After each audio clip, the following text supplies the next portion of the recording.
wabarakatuh. Selamat siang. Selamat siang Ibu. Dan kami hormati. Cek suara saya sudah terdengar nih? Sudah terdengar. Baik.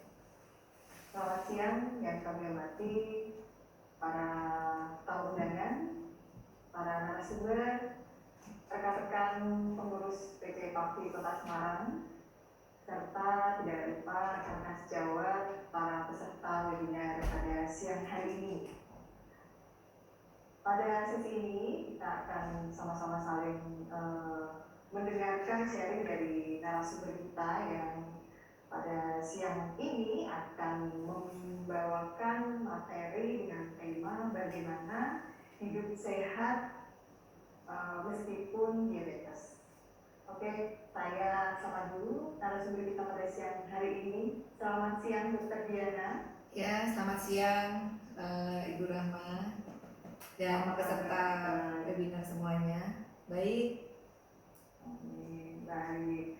Oke dokter, mohon izin sebelum dokter menyampaikan materi, saya akan membacakan CV singkat Dr. Diana. Baik. Rekan-rekan narasumber kita pada siang hari ini mempunyai nama lengkap Dr. Diana Putasari, spesialis penyakit dalam, KIMD Nursing. Beliau lahir di kota Kediri pada 27 Januari tahun 1974. Beliau mempunyai 3 putra dan saat ini beliau berdomisili di Jalan Vanowati Raya nomor 28 Semarang. Untuk riwayat pendidikan, beliau menyelesaikan spesialis penyakit dalam pada tahun 2010 di Fakultas Kedokteran UIN Semarang. Kemudian beliau juga menyelesaikan pendidikan sebagai konsultan endokrinologi metabolik diabetes KIMD pada tahun 2017. Nah, untuk riwayat singkat pekerjaan beliau adalah seorang dokter PNS yang bertugas di RSUD KRT Wongsonegoro pada tahun 2006 hingga sekarang. Selain berdinas di KRT, beliau juga sebagai dokter di Rumah Sakit Elizabeth, kemudian Rumah Sakit Togorejo, dan saat ini beliau sebagai ketua Persada Unit Rumah Sakit Elizabeth Semarang. Oke, demikian dokter. Untuk organisasinya juga cukup banyak. Ini beliau aktif di organisasi ini, kemudian ada PAVI, Perkeni, ada Persadia, Pertiwi, dan Karti. Baik, untuk meningkat waktu, meskipun kita masih bertemu secara virtual, harapannya tidak akan mengurangi antusiasme atau semangat dari teman-teman sejawat untuk terus meningkatkan kompetensinya melalui webinar. Baik dokter, kami persilahkan untuk menyampaikan materinya. Untuk waktu kami berikan 30 menit untuk menyampaikan materi dan 10 menit untuk sesi tanya jawabnya. Monggo dokter, kami persilahkan. Iya, terima kasih. Assalamualaikum warahmatullahi wabarakatuh. Terima kasih. Selamat siang semuanya. Terima kasih kepada moderator yang telah memberikan waktu kepada saya, juga kepada seluruh panitia dari acara hari ini, yaitu seminar PAVI. Di sini saya akan sharing slide dulu.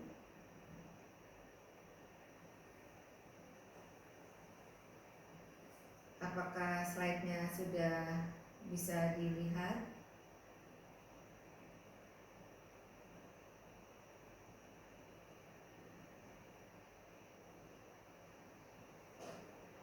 Sudah jelas nih? Ya, baiklah. Ini adalah judul yang saya pilih pada hari ini, yaitu hidup sehat meskipun diabetes. Karena seperti kita ketahui bersama, diabetes mellitus itu adalah penyakit yang tidak mungkin sembuh. Jadi pasien-pasien kita pasti akan terus mendapatkan terapi berkesinambungan terkait dengan penyakitnya. Jadi harapan kita semua, pasien-pasien kita akan tetap sehat walaupun menderita diabetes mellitus.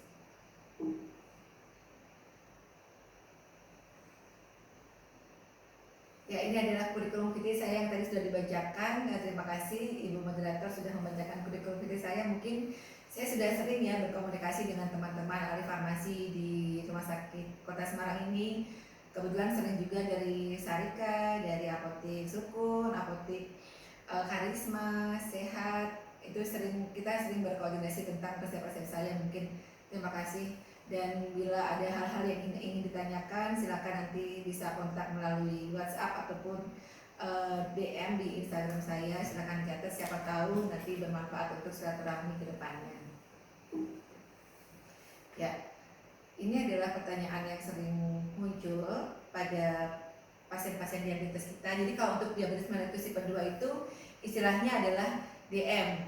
Dulu saya pernah melakukan diskusi tentang diabetes mellitus dan saya menyebutkan kata-kata DM. Ternyata ada yang bertanya, DM itu apa dok? Jadi ternyata memang DM itu kadang-kadang belum tersosialisasi di masyarakat kita selama ini. Jadi diabetes mereka tahunya itu. Jadi ini adalah pertanyaan yang paling sering ditanyakan, yaitu apa penyebab diabetes, kemudian apakah diabetes itu penyakit keturunan, apakah bahaya bila DM dibiarkan tidak diobati, siapa saja yang bisa terkena DM, bagaimana cara mengobati DM, apakah obat DM tidak berbahaya bila diminum terus-menerus, dan bagaimana cara mencegahnya, serta apakah DM bisa disembuhkan, seperti itu.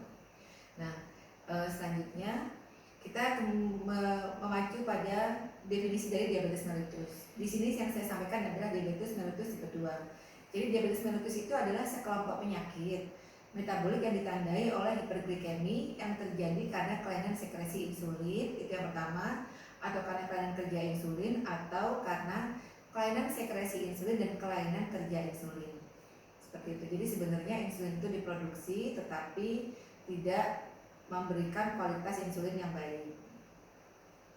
Nah, selanjutnya adalah kembali ke definisi yang tadi, yaitu karena insulin yang jumlahnya kurang, dan karena insulin yang kurang baik kerjanya itu biasanya disebabkan oleh berbagai macam faktor, yaitu bisa karena faktor keturunan dan bisa karena faktor lingkungan hidup, faktor lingkungan atau faktor cara hidup. Jadi diabetes mellitus ini tidak melulu karena faktor keturunan, tapi juga bisa jadi karena pola hidup kita yang salah, misalnya kita makannya berlebihan, kurang olahraga, kemudian stres ya. Biasanya kalau tanggal tua nih kita kadang-kadang stres, jadi gula darahnya cenderung naik seperti itu. Nah, kemudian karena adanya gangguan pada hormon insulin, maka kemudian terjadi diabetes, penyakit yang dengan kadar gula darah yang meningkat. Ya. Kemudian ini adalah metabolisme dari terjadinya diabetes mellitus. Jadi sebenarnya awalnya makanan itu kan masuk nih dari lambung, kemudian diubah menjadi glukosa ke pembuluh darah. Di sini pembuluh darah kita otomatis mengandung banyak glukosa. Nah, glukosa ini seharusnya oleh insulin itu akan didistribusikan ke lemak, otot, dan hati.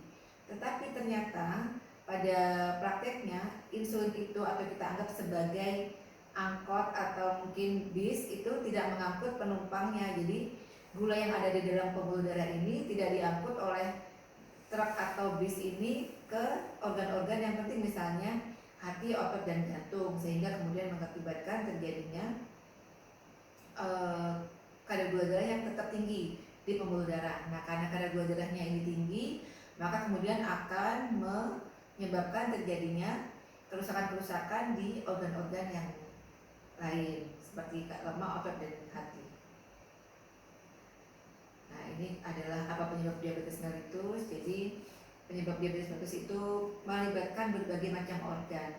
Maka kenapa kok diabetes mellitus itu disebut sebagai mother of disease, jadi ibu dari banyak penyakit, karena penyakit diabetes mellitus ini mempunyai kerusakan dari berbagai macam organ, entah itu pankreasnya, gangguan sekresi insulin, entah itu sel apa pankreasnya karena gangguan sekresi glukagon, kemudian yang ketiga bisa karena sel lemaknya terjadi peningkatan lipolisis, di otot terjadi penurunan utilisasi glukosa, di hepat terjadi peningkatan produksi glukosa, kemudian di otak dapat terjadi disfungsi neurotransmitter, di otot di sel di kolon dapat terjadi gangguan abnormalitas dari mikrobiota, kemudian di usus juga terjadi peningkatan dari absorpsi glukosa, dan di ginjal juga peningkatan dari reabsorpsi glukosa.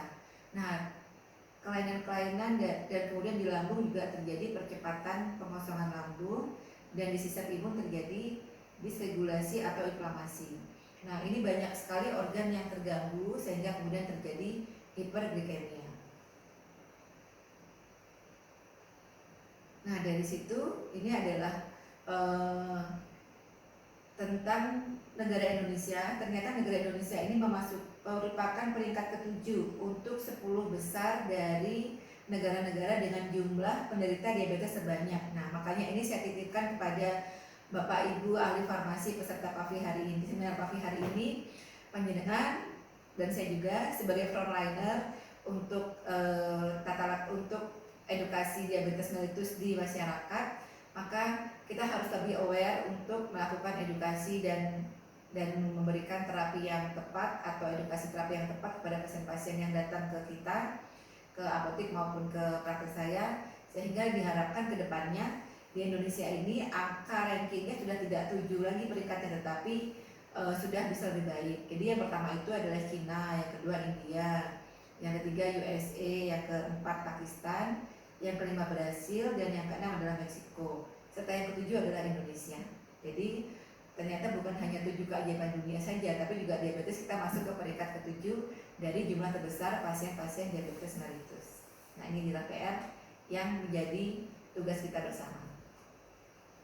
Nah, selanjutnya adalah tentang klasifikasi diabetes ya Bapak Ibu. Kalau untuk klasifikasi diabetes itu sebenarnya adalah seperti ini, yaitu DM tipe 1 karena gangguan pada kerusakan pankreas, jadi membutuhkan insulin. Kemudian yang kedua adalah DM tipe 2 karena ada gangguan pada sensitivitas insulin. Yang ketiga adalah DM gestasional atau DM pada saat hamil. Dan yang keempat adalah tipe spesifik yang berkaitan dengan penyebab lain. Jadi ini sebenarnya adalah klasifikasi diabetes baku, tetapi di masyarakat Indonesia selama ini menyebutkan, dok, saya termasuk tipe diabetes yang kering atau tipe diabetes yang basah, seperti itu nih. Jadi memang masyarakat kita lebih familiar dengan diabetes kering dan diabetes basah. Kalau diabetes kering itu kalau kena luka gampang sembuh katanya. Kalau diabetes basah itu kalau kena luka sulit sembuhnya katanya. Nah, kemudian siapa saja ya Bapak Ibu yang bisa terkena diabetes mellitus? Yang bisa terkena diabetes mellitus adalah kelompok dengan ada 2 kelompok, yaitu kelompok yang gemuk dengan indeks massa tubuh lebih dari 23 kg per ml persegi, atau pasien dengan usia lebih dari 45 tahun. Nah, siapa nih di sini yang usianya sudah lebih dari 45 tahun, maka sudah mulai harus waspada untuk melakukan tes atau pemeriksaan untuk diabetes mellitus. Jadi kalau untuk kelompok pertama itu adalah kelompok gemuk dengan aktivitas fisik yang kurang, ini akan risiko terkena diabetes mellitus. Kemudian yang kedua, gemuk dengan adanya riwayat dari keluarga yang diabetes mellitus, dan kemudian adalah gemuk dengan etnis tertentu, serta gemuk perempuan punya riwayat melahirkan bayi berat badan lebih dari 4 kg, kemudian gemuk dengan hipertensi, dan gemuk dengan kadar trigliserid yang tinggi atau kolesterol yang tinggi, dan gemuk pada wanita dengan riwayat sindrom polikistik ovarium, serta gemuk dengan riwayat diabetes, kemudian obesitas berat, akatosis nigrokan, serta pasien yang gemuk disertai dengan riwayat penyakit kardiovaskuler. Jadi ini memang postur badan itu sangat menunjang untuk terjadinya bakat atau kedepannya menderita diabetes mellitus. Ya. Kemudian keluhan diabetes mellitus. Keluhan diabetes mellitus yang paling sering itu ada 2 hal, yaitu ada keluhan klasik dan ada keluhan lain. Kalau keluhan klasik itu biasanya pasien diabetes mellitus itu merasa sering kencing. Malam hari kencing berapa kali, Pak? Oh, saya kencing 4 kali, 5 kali, seperti itu. Nah, itu adalah hal yang tidak normal. Jadi jumlah kencing pada malam hari itu dapat sebagai indikator untuk kita berpikir tentang seorang pasien itu menderita diabetes mellitus, atau mungkin juga menjadi indikator untuk pasien diabetes yang bila masih sering kencing pada malam hari, berarti beliau mungkin kadar gula darahnya belum terkontrol dengan baik. Nah, kemudian untuk keluhan klasik yang kedua adalah banyak makan, banyak haus terus, berat badannya turun, dan keluhan yang lain adalah lemah badan, kesemutan, gatal, mata kabur, disfungsi ereksi pada pria, serta pruritus vulva pada wanita. Nah, ini kesemutan ini adalah yang sekarang ini sering sekali saya jumpai di dalam praktek sehari-hari, keluhan-keluhan pasien. Nah, ini adalah tes untuk laboratorium darah untuk diagnosis diabetes dan prediabetes. Mungkin di apotek Bapak Ibu peserta ahli farmasi hari ini tentunya kadang-kadang dilengkapi juga dengan pemeriksaan gula darah ya. Jadi kapan kita mendiagnosa pasien itu dikatakan sebagai diabetes mellitus atau prediabetes. Jadi kalau untuk diabetes itu dianggap sebagai diabetes bila HbA1c-nya itu adalah lebih dari 6,5 dan kemudian glukosa darah puasanya lebih dari 126 dan gula darah 2 jam setelah makannya adalah lebih dari 200. Tetapi bila dianggap sebagai prediabetes bila HbA1c-nya adalah 5,7 sampai 6,4, kemudian gula darah puasanya 10 sampai 125, gula darah setelah makannya 140 sampai 199 dan dianggap sebagai normal bila HbA1c-nya kurang dari 5,7, gula darahnya di bawah, yang puasa di bawah 100 dan gula darah setelah makannya di bawah 139. Nah, ini adalah menjadi tugas kita bersama supaya pasien-pasien prediabetes ini tidak kita lantik menjadi diabetes. Jadi jangan sampai calon anggota dewan diabetes ini menjadi anggota dewan diabetes yang sebenarnya. Nah, itu adalah PR kita bersama untuk melakukan edukasi dan hidup yang sehat yang baik dan olahraga yang teratur untuk pasien-pasien kita. Nah, sekarang adalah sasaran pengendalian diabetes mellitus. Bapak Ibu peserta seminar PAVI, untuk sasaran pengendalian diabetes mellitus itu kita tidak hanya berpaku hanya pada normalisasi gula darah saja. Jadi kita tuh tidak hanya senang dengan gula darah yang normal, tetapi kita juga harus memperhatikan tekanan darah, memperhatikan kolesterolnya, memperhatikan trigliseridnya, dan memperhatikan ApoB-nya. Oleh karena itu mungkin Bapak Ibu sering menjumpai resep-resep kami itu adalah tidak hanya obat gula saja, pasti ada beberapa yang lain, obat tensi, obat kolesterol, obat trigliserid, obat asam urat, itu semata-mata untuk memberikan sasaran pengendalian diabetes mellitus yang komprehensif. Nah, ini tujuan terapi diabetes tadi, kita tidak takut pada angka dari gula darah pasien tersebut, tetapi takut jangan sampai pasien-pasien kita itu datang dengan komplikasi. Nah, komplikasi diabetes mellitus itu ada beberapa. Yang pertama adalah komplikasi mikrovaskuler, kedua komplikasi makrovaskuler, ketiga komplikasi non-vascular complication. Jadi kalau untuk komplikasi mikrovaskuler itu misalnya pandangan mata kabur, gangguan ginjal, kemudian kesemutan, neuropati, kemudian limb iskemi atau kaki diabetes. Sedangkan yang makrovaskuler itu adalah yang terkait dengan jantung. Tetapi jangan lupa juga ada banyak penyakit komplikasi non-vascular complication dari diabetes mellitus yang juga menyebabkan kematian yang banyak. Itu adalah kanker, infeksi, penyakit degeneratif, depresi, dan gangguan kognitif. Jadi pada pasien-pasien diabetes mellitus ini cenderung lebih kemungkinan untuk menderita kanker dan lebih sering menderita infeksi dibandingkan pasien-pasien yang non diabetes. Jadi kalau untuk pasien diabetes itu kadang-kadang infeksinya misalnya abses atau udun atau luka itu pada tempat-tempat yang tidak lazim, misalnya abses di lutut atau abses di leher seperti itu. Jadi lokasi-lokasinya itu sangat tidak lazim karena tingginya kadar gula darah pasien tersebut.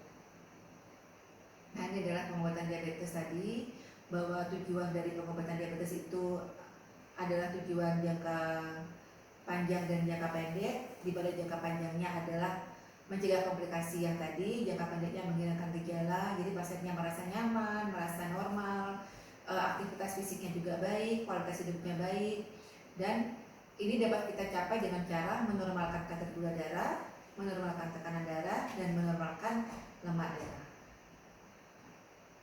Ini adalah prioritas pengobatan diabetes yang hampir sama dengan yang tadi, yaitu kita selain mengendalikan kadar gula darah sampai mendekati normal, juga kita mengendalikan kolesterol, trigliserid, tensi, dan kegemukan. Dengan mengendalikan gula darah sampai mendekati normal, maka akan mencegah komplikasi di mata dan ginjal. Dengan mengendalikan kolesterol, trigliserid, tensi, dan kegemukan yang normal, maka kita akan menghindari komplikasi di kaki, di jantung, dan di otak. Seperti itu. Jadi kita tata laksananya adalah secara komprehensif. Nah, ini adalah pilar dari tata laksana diabetes mellitus. Memang untuk tata laksana itu tidak berpacu pada obat saja. Sebenarnya obat ini justru merupakan terapi yang terakhir. Tetapi yang terapi pertama itu ada edukasi atau nasihat atau penyuluhan kepada pasien-pasien pada pasien-pasien yang nantinya dapat terjadi diabetes mellitus. Jadi pasien-pasien yang sudah beresiko untuk diabetes mellitus. Dan kemudian adalah terapi nutrisi. Biasanya kita melakukan terapi nutrisi ini adalah konsepnya adalah 3J, jenis, jadwal, dan jumlah. Pasiennya diberikan jenis makanan, memilih makanan yang baik, jumlah makanan yang sesuai dengan aktivitas badan dan berat badannya, kemudian jadwal makan yang baik. Jadi makan malam ya jumlah makanannya jangan terlalu banyak dibandingkan dengan makan siang atau makan pagi. Dan kemudian olahraga latihan fisik secara rutin setiap hari 30 menit. Serta yang terakhir adalah terapi farmakologi. Seperti itu ya Bapak Ibu. Selanjutnya untuk obat-obatan anti diabetes, Bapak Ibu peserta seminar PAVI dan ahli farmasi di Semarang dan sekitarnya, karena tadi organ-organ yang mengalami kelainan pada diabetes mellitus itu kan banyak organ, bisa hati, bisa otot, bisa otak, bisa lemak. Maka demikian juga halnya dengan obat-obatan anti diabetes. Jadi obat-obatan anti diabetes itu bekerja di berbagai macam organ. Kalau yang bekerja di sekresi insulin di pankreas adalah sulfonylurea, DPP-4 inhibitor, dan GLP-1. Kemudian yang bekerja di otot adalah thiazolidinedion, metformin, dan insulin. Yang bekerja di pencernaan adalah GLP-1 dan DPP-4. Kemudian bekerja di otak adalah GLP-1. Yang bekerja di ginjal adalah SGLT2. Yang bekerja di lemak adalah thiazolidinedion. Yang bekerja di otot untuk sekresi di pankreas untuk sekresi glukagon adalah GLP-1 dan DPP-4 inhibitor. Serta yang bekerja di hati untuk produksi glukosa adalah insulin, metformin, serta thiazolidinedion. Di sini obat yang nanti kita bicarakan pada hari ini yaitu Amaril, itu adalah sulfonylurea. Dia bekerja di insulin secretion. Dan ada juga produk yang namanya Amaril M. Ini adalah kombinasi dari sulfonylurea dan metformin. Jadi ini Amaril M itu mengkombinasikan berbagai macam organ yang terlibat untuk patofisiologi diabetes mellitus. Seperti itu ya. Ya, selanjutnya untuk algoritma tata laksana diabetes mellitus nanti akan disampaikan juga oleh pembicara selanjutnya tentang algoritma ini, bahwa algoritma ini adalah algoritma terapi diabetes mellitus berdasarkan konsensus dari Perkeni. Jadi di sini kita melakukan terapi itu ada tahapannya, yaitu pada A1C kurang dari 7,5, apakah HbA1c-nya lebih dari 7,5 atau HbA1c-nya lebih dari 9. Jadi dapat kita pilih obat-obatan tunggal, Amaril misalnya di sini sulfonylurea, dapat kita kombinasi misalnya ini sulfonylurea dan metformin atau Amaril M, dan kemudian dengan kombinasi 3 obat ditambahkan obat yang lain. Seperti itu ya Bapak Ibu semuanya. Nanti akan disampaikan lagi. Nah, sekarang untuk tata laksana dengan sulfonylurea. Jadi tadi disebutkan bahwa sulfonylurea itu merupakan insulin sekretago atau obat yang bekerja di pankreas untuk merangsang sekresi insulin. Nah, sulfonylurea ini Bapak Ibu ada beberapa macam penggolongannya. Yang pertama adalah penggolongan pertama adalah dari hierarki perkembangan. Yang kedua adalah berdasarkan masa kerja. Dari hierarki perkembangan ada 2 macam sulfonylurea, yaitu konvensional dan modern. Yang konvensional ini adalah tolbutamid, glibenclamid, glipizid, sedangkan yang modern adalah glimepiride, glyclazid, glipizid MR, dan glyclazid. Di sini glimepiride, Amaril merupakan sulfonylurea modern. Dan kemudian berdasarkan masa kerjanya itu ada sulfonylurea jangka pendek, tolbutamid, sulfonylurea kerja menengah, glyclazid, dan ada sulfonylurea kerja panjang yaitu glimepiride, glyclazid MR, glipizid MR, serta glibenclamid. Nah, di sini Amaril merupakan sulfonylurea kerja panjang dan kategorinya adalah yang modern. Seperti itu. Nah, apa sebenarnya keunikan dari glimepiride atau Amaril ini? Keunikannya adalah ternyata di samping dia sebagai insulin sekresi, merangsang sekresi insulin di pankreas, ternyata dia juga mempunyai aksi untuk insulin resisten. Jadi ada 2 aspek yang dapat ditanggulangi oleh glimepirid ini, yaitu pada aspek sekresi insulin serta aspek pada resistensi insulin. Ini sangat berbeda dengan obat-obatan yang lain, yaitu sulfonylurea yang konvensional lainnya itu hanya mempunyai efek kerja di insulin sekresi. Demikian juga dengan glimid juga di insulin sekresi. Sedangkan biguanid, contohnya metformin, bekerja di insulin resisten, glitason bekerja di insulin resisten, dan alpha glucosidase inhibitor atau acarbose bekerja juga di insulin resisten. Jadi ini adalah dual efek dari amaril atau glimepirid. Nah, sekarang bagaimana dengan berat badan? Jadi Bapak Ibu peserta seminar PAPI pada hari ini, kalau kita mengobati diabetes mellitus, itu pasti kita melihat postur tubuhnya juga. Jadi jangan sampai pasien kita yang sudah gemuk akan menjadi semakin gemuk, dan jangan sampai pasien yang kurus akan menjadi semakin kurus. Nah, ternyata di sini amaril ini, glimepirid ini memiliki efek yang netral, bahkan dapat menurunkan berat badan pada terapi yang ke-18 bulan. Jadi obat ini berbeda dengan sulfonylurea yang lain yang disinyalir meningkatkan berat badan, tetapi untuk amaril atau glimepirid ini dia tidak berpengaruh pada berat badan. Dan kemudian adalah tentang hipoglikemi. Jadi kalau kita melakukan terapi pada pasien diabetes mellitus, tentu kita mau melihat bagaimana keamanannya. Tentunya hipoglikemi ini merupakan hal yang sangat menjadi perhatian kita, karena hipoglikemi ini adalah hal yang cukup fatal bila itu terjadi pada pasien-pasien kita dan tidak diketahui. Misalnya hipoglikemi pada malam hari, kemudian pasien tidur, pagi harinya pasien menjadi tidak sadar karena kondisi hipoglikemi. Nah, ternyata di sini dibandingkan dengan glibenclamid itu amaril atau glimepirid ini adalah sangat rendah untuk resiko terjadinya hipoglikemi. Perbedaannya antara dua obat ini, antara glibenclamid dan glimepirid itu adalah 84% lebih aman glimepirid dalam hal hipoglikeminya. Ini memang agak memprihatinkan juga sih buat saya, karena yang tersedia di puskesmas ataupun di dokter Paskes 1 itu adalah hanya glibenclamid dan metformin, jadi belum ada obat-obat misalnya glimepirid atau sulfonylurea yang modern lainnya.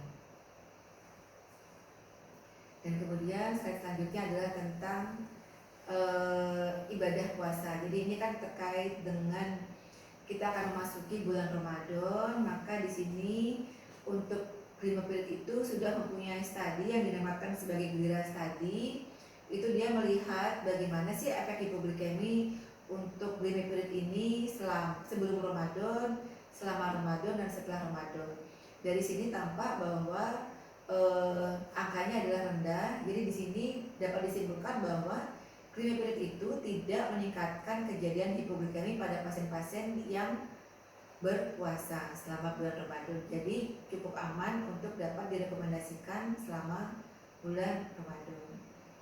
Dan ternyata Bapak Ibu peserta seminar PAPI hari ini adalah guideline dari Perkemi 2015 mengenai pedoman untuk DMT kedua pada bulan puasa. Jadi bila sebelum berpuasa pasien hanya dengan diet dan aktivitas jasmani, maka selama bulan Ramadan dipertimbangkan memodifikasi waktu dan intensitas aktivitas jasmaninya. Jadi olahraganya dilakukan pada saat menjelang maghrib. Dan kemudian bila pasien itu mendapatkan obat metformin 3 kali sehari, maka pada saat puasa yang 1000 mg 2 tablet diminum pada saat buka puasa, yang 1 tablet diminum pada saat sahur. Nah, ini adalah selanjutnya tentang sulfonylurea amaril glimepirid. Kalau misalnya obatnya adalah 1 kali sehari, maka berikan sebelum berbuka puasa. Kemudian disesuaikan dosis berdasarkan hasil pemeriksaan glikemi dan resiko hipoglikeminya. Jadi yang misalnya mendapatkan amaril pada saat pagi hari, maka pada saat berpuasa dirubah pemberiannya yaitu pada saat berbuka puasa. Nah, sekarang bagaimana dengan pasien yang pada saat sebelum Ramadan mendapatkan amaril 2 kali sehari, misalnya amaril 2 mg, maka pada saat bulan Ramadan pasien pada dosis makan saat buka puasa adalah dengan dosis yang biasa yaitu 2 mg, tetapi pada saat sahur minum obat setengah dosis dari buka puasa yaitu dengan amaril yang 1 gram. Jadi pada saat dosisnya adalah diturunkan 2 mg dan 1 mg. Tetapi ini individual ya Bapak Ibu. Kadang-kadang ada pasien-pasien yang tetap mengkonsumsi 2 mg juga tidak masalah. Tetapi sebaiknya memang kita mulai dengan menurunkan dosis sahur setengah dosis dulu. Kalau untuk insulin premix itu dipastikan jumlah cairan yang cukup. Kemudian sebaiknya pada saat bulan puasa insulin premix atau insulin sebelum makan 3 kali sehari dirubah menjadi insulin long acting untuk menghindari terjadinya hipoglikemia pada saat bulan Ramadan. Jadi dari guideline Perkeni 2015 ini menyatakan bahwa Glimepirid bekerja selama 24 jam, mengontrol gula darah harian dan cukup dikonsumsi 2 kali sehari. Slide selanjutnya adalah tentang kombinasi Glimepirid dan metformin. Jadi memang di sini sudah dibuat juga obat yang merupakan kombinasi dari Glimepirid dan metformin. Di sini Glimepirid itu bekerja di sel beta pankreas, sedangkan metformin bekerja di hati, kemudian otot dan lemak. Dan kemudian juga metformin juga bekerja di meningkatkan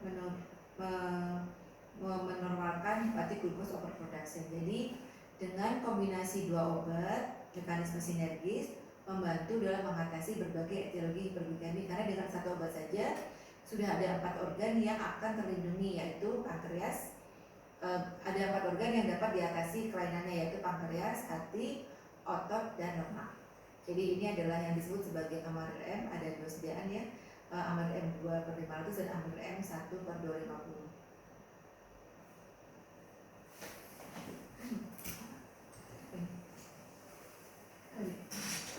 Habis baterai.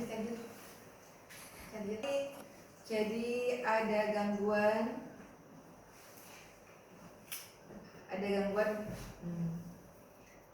mohon maaf Ibu moderator,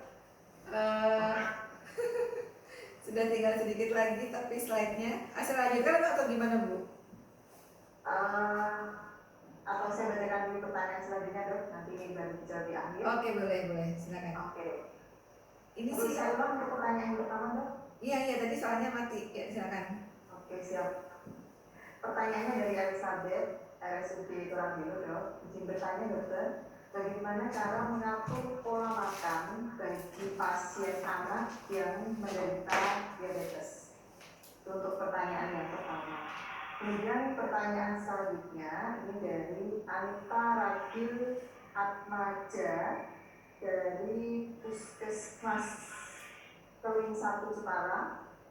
Mohon izin bertanya, bagaimana stres bisa menyebabkan diabetes mellitus? Dan pertanyaan terakhir yang ketiga yang terpilih lansia ini dari Francisca Ratna Rumah Sakit Margia Hayu.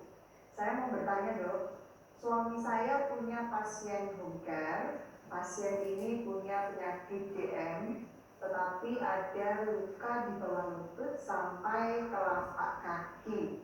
Sudah dibersihkan dan dirawat lukanya tiap pagi dan sore. Herannya nanti 2 atau 3 hari tumbuh belatung di luka kakinya itu. Padahal untuk ganti balut sudah disterilkan. Yang mau saya tanyakan,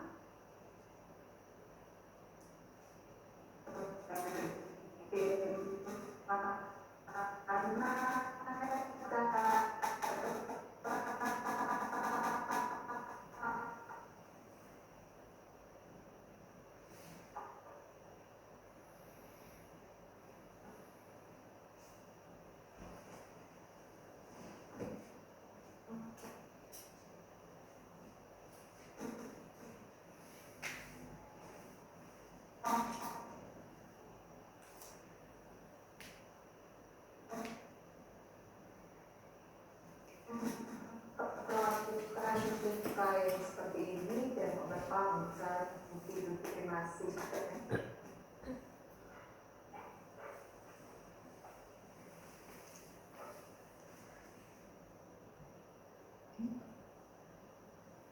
Apakah suara saya dapat didengar?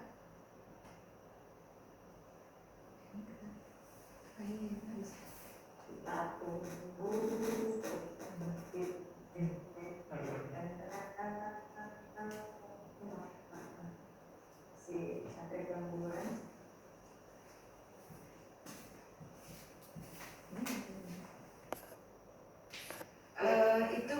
harus diperhatikan ya tentang faktor infeksi. Jadi harus diberikan juga terapi antibiotik selain ganti balut, mungkin dengan antibiotik yang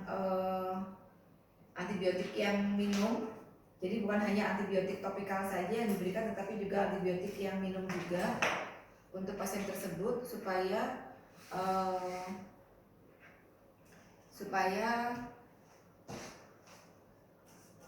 ke kondisi infeksi itu dapat teratasi. Karena dengan tumbuhnya belatung itu berarti mungkin ada faktor infeksi yang belum teratasi, itu yang pertama. Yang kedua harus dilihat, jadi selain faktor infeksi harus dilihat juga tentang faktor gula darah pasien tersebut, apakah gula darahnya itu normal. Karena kalau misalnya gula darahnya itu tidak normal, maka tentunya akan dapat ditemukan atau luka itu akan sulit sembuh. Jadi selain perawatan luka yang dilakukan setiap hari, sebaiknya juga tetap diperhatikan tentang faktor infeksi, apakah sudah diatasi dengan antibiotik dan apakah sudah diatasi untuk kadar gula darah yang normal pada pasien tersebut. Jadi jangan dilupakan itu untuk melakukan tata laksana pada hari ini. Dan kemudian untuk yang pertanyaan pertama tadi ya, tentang mengatur diet pada pasien anak dengan diabetes mellitus nih. Ya, untuk mengatur diet makanan pada anak, ini memang kebetulan saya penyakit dalam ya, jadi pasien-pasien saya biasanya adalah pasien-pasien yang di atas usia 17 tahun, tapi mungkin konsepnya sama aja ya. Jadi tetap kita memperhatikan 3J. Jadi kita memperhatikan jenis, jadwal, dan jumlahnya. Jadi sebenarnya makan apa saja boleh, asalkan jenisnya itu adalah yang tertentu. Misalnya makan buah, misalnya jeruk boleh aja, tapi jeruknya jangan yang manis seperti itu. Atau misalnya makan pepaya boleh, tetapi pepayanya jangan yang manis. Jadi dipilih jenis-jenis makanan yang tidak mengandung kalori terlalu tinggi. Dan kemudian jadwal, tentunya jadwal makan pagi, jadwal makan siang dan makan malamnya itu, untuk jadwal makan pagi dan makan siangnya itu adalah yang lebih banyak dibandingkan dengan jadwal makan malam. Dan kemudian dengan jumlahnya disesuaikan dengan kalori dari berat badan anak tersebut, dan disesuaikan juga dengan pola aktivitas dari anak tersebut. Jadi apakah dia memang polanya aktif atau banyak diam, maka kalau yang polanya aktif tentu diberikan tambahan dari jumlah kalori yang diberikan. Nanti akan dibagi dua, apakah pasien itu termasuk yang normal weight, underweight, atau overweight. Jadi kalorinya dibeda-bedakan. Kalau misalnya untuk yang overweight bisa sekitar 10-20 kilokalori per berat badan. Kemudian kalau untuk yang berat badan lebih tinggi bisa sampai 20-25, dan yang rendah ada bisa sampai 30 kilokalori per kilogram berat badan pasien tersebut. Untuk pertanyaan kedua, saya maaf tadi agak skip menyimak. Oke.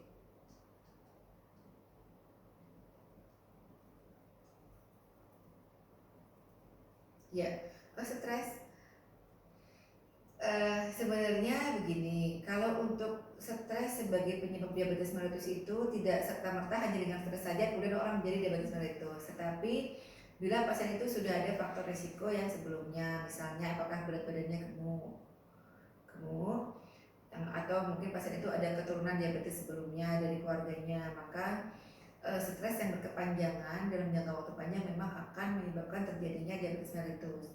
Tapi sebenarnya tidak 100% sebagai penyebab diabetes mellitus, tapi lebih kepada kalau pasien diabetes mellitus mengalami stres, maka kadar gula darahnya adalah cenderung tinggi seperti itu. Jadi memang kalau pasien-pasien saya kontrol pada tanggal muda itu beda kalau pasien-pasiennya kontrol pada tanggal tua. Kalau pasien pada tanggal muda hasilnya bagus semua labnya, tapi kalau udah tanggal tua sudah mulai pertengahan sudah mulai gula darahnya naik semua seperti itu. Ya, jadi iya, jadi sebagai faktor pemberat lah stres itu, jadi bukan penyebab utamanya. Iya, demikian bernama.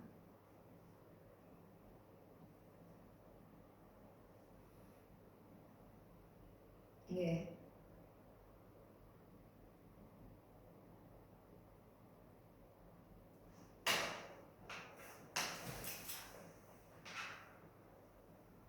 Sampaikan dokter Diana deh, mohon izin dok. Iya.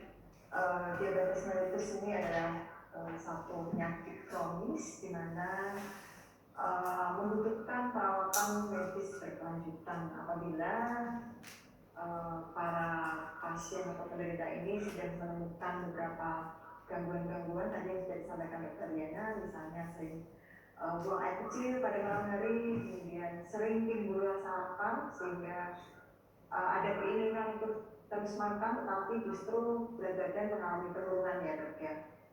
Begitu kemudian ada keluhan lain yang misalnya terjadinya kesemutan, kemudian mata kabur, bahkan sampai terjadinya disfungsi ereksi bagi pria, maka harapannya segera apabila terjadi keluhan-keluhan tersebut segera konsultasikan ke medis. Kenapa? Karena diabetes mellitus ini dikenal sebagai penyakit mother of disease karena dari penyakit diabetes ini akan menyebabkan gangguan atau keluhan ke organ-organ vital lainnya, ya mulai dari saluran pencernaan, kemudian liver hingga berpengaruh pada sistem imun. Demikian Dokter Diana, terima kasih atas waktunya, ilmunya sangat bermanfaat tentunya untuk meningkatkan potensi rekan-rekan sejawat PAVI. Saya sebagai moderator Rahma Inayati mohon undur diri dan mohon maaf apabila ada yang kurang berkenan. Ya, terima kasih atas kesempatannya, semoga bermanfaat. Untuk waktu kami kembalikan lagi ke MC. Monggo. Demikian diskusi menarik kita pada siang ini. Terima kasih kepada Dr. Diana Novitasari dan Ibu Rahma Inayati. Materi yang sangat luar biasa, semoga bermanfaat bagi kita semua. Saya berharap peserta pada siang hari ini tetap bersemangat ya. Selanjutnya memasuki acara pemaparan materi oleh Profesor Dr.